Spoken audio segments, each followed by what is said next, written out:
Putting energy to work. Energy is an important engineering concept in roller coaster design. Roller coasters do not have their own engines. The cars are pulled by a chain to the top of the starting hill and then released. This means the cars must have enough potential energy at the beginning of the ride to let them coast, or move under their own power to the end of the ride. To establish potential energy in the cars, designers must make sure the cars start to descend from high off the ground. When you lift an object off the ground, you use your own energy to work against the force of gravity. You also transfer this energy to the object. In the same way, the energy used to pull roller coaster cars up the first hill is transferred from the chain to the cars when they reach the top.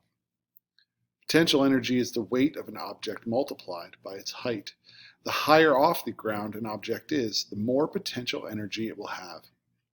The potential energy will convert or change to kinetic energy if the object falls. This explains why roller coaster rides have their tallest hill near the beginning of the track. The effect of friction. But roller coaster designers must also allow for another factor when they calculate how much potential energy will be enough for the ride. The transfer between potential and kinetic energy is not perfect.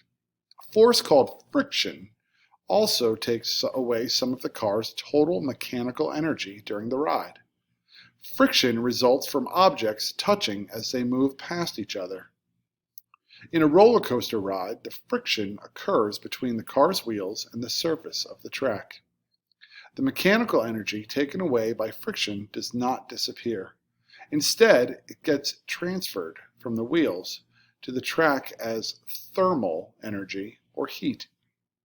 Thus, engineers must work out how much energy will be lost to friction before deciding on the height of the starting hill.